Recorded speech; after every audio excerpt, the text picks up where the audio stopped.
जय माई की। व्यासाय विष्णुरूपाय व्यासरूपाय विष्णवे नमो वै ब्रह्मनिधये वासिष्ठाय नमो नमः। बोलो गुरुदेव भगवान की जय। जगद्गुरु श्री कृष्णचंद्र भगवान की जय। मैं आचार्य राम सुशील मिश्र आज आपको कामिका एकादशी व्रत कथा का सुंदर विस्तृत महत्व, युधिष्ठिर जी के संवाद, श्री कृष्ण जी के संवाद, नारद जी के संवाद, कैसे कामिका एकादशी का व्रत करना चाहिए, किस दिन करना चाहिए, क्या फल है, क्या विधान है और इसका महात्म्य क्या है और इसका नाम क्यों पड़ा कामिका एकादशी व्रत कथा। तो आइए सुनते हैं। आषाढ़ शुक्ल पक्ष में जो देवशेनी का उपवास होता है वह पहले मैंने पुराणों में अत्यंत विस्तार के साथ सुना है। हे गोविंद, हे वासुदेव, आपको नमस्कार है। आप बतलाइए कि श्रावण के कृष्ण पक्ष की एकादशी का क्या नाम है। श्री कृष्ण ने कहा, हे राजन सुनिए, मैं इस पापनाशी व्रत को कहूँगा। सर्वप्रथम नारद जी के पूछने पर ब्रह्मा जी ने जिसको बतलाया था, हे तात, उसी व्रत को मैं तुमसे कहता हूँ। नारद जी ने कहा, हे प्रभु, हे कमलासन, मैं आपसे यह सुनने के इच्छुक हूँ, श्रावण कृष्ण पक्ष की एकादशी का क्या नाम है। हे प्रभु, उसका देवता कौन है, उसकी विधि तथा उसका पुण्य क्या है, यह सब बतलाइए। ब्रह्मा जी ने कहा, हे नारद सुनो, संसार के हितार्थ तुमको यह सब बतलाता हूँ। श्रावण कृष्ण पक्ष में कामिका नामक एकादशी होती है। उसके श्रवण मात्र से वाजपेय यज्ञ का फल प्राप्त होता है। इस एकादशी में शंख, चक्र, गदा, पद्म धारण करने वाले भगवान विष्णु का पूजन करना चाहिए। लक्ष्मी से युक्त प्रभु का नाम हरि, विष्णु, माधव, मधुसूदन भी है। जो उनकी पूजा तथा ध्यान करता है उसके फलों को सुनो। हरि का पूजन करने से जो फल मिलता है वह न गंगा में, न काशी में, न नैमिषारण्य में और न पुष्कर में ही मिलता। सूर्य ग्रहण के समय केदार क्षेत्र और कुरुक्षेत्र में भी वह फल प्राप्त नहीं होता। जो फल कृष्ण की पूजा से मिलता है वह समुद्र व जंगल सहित पृथ्वी दान में देने से तथा सिंह के बृहस्पति में, गोदावरी में और व्यातिपात में, गंडकी नदी में स्नान करने पर भी नहीं, वह फल प्राप्त नहीं होता जो कृष्ण की पूजन करने से मिलता है।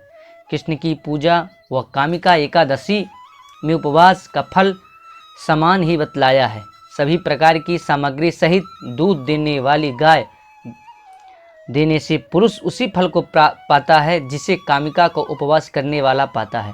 श्रावण में जो श्रेष्ठ पुरुष भगवान श्रीधर की पूजा करता है वह मानो संपूर्ण देव, गंधर्व, सर्प और नागों की पूजा कर लेता है।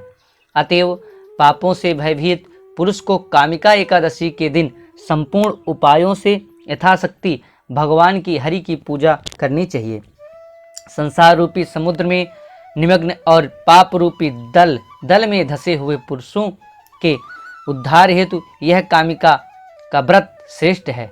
हे नारद, इससे ज़्यादा पवित्र और पाप नाशक दूसरी कोई वस्तु नहीं है।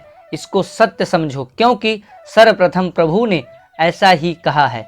अध्यात्म विद्या के जानकार कामिका का व्रत करने वाला जो पुरुष रात्रि में जागरण करता है वह भयानक दुर्गति और यम यातनाओं को नहीं देखता।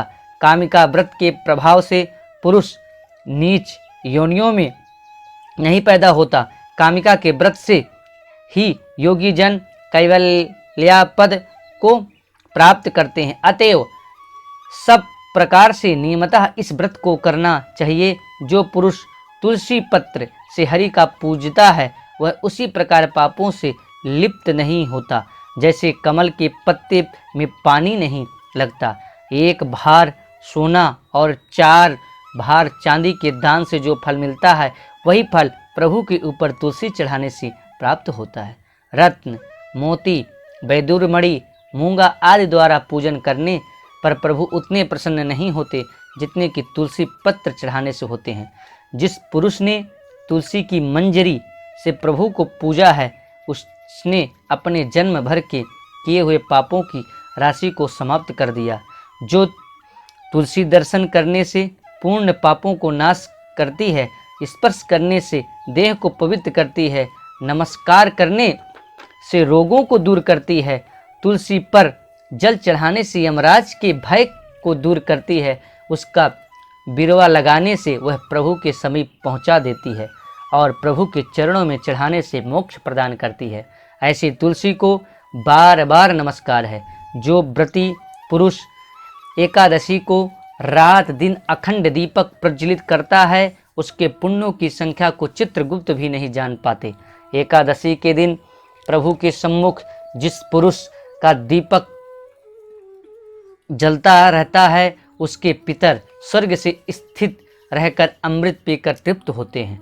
घृत या तिल के तेल का दीपक जलाने से पुरुष सैकड़ों दीपकों से घिरा हुआ सूर्यलोक को जाता है। कामिका एकादशी की यह महिमा मैंने तुमसे बतलाई है, अतएव पुरुषों को संपूर्ण पापों का विनाश करने वाली इस एकादशी व्रत करना आवश्यक है।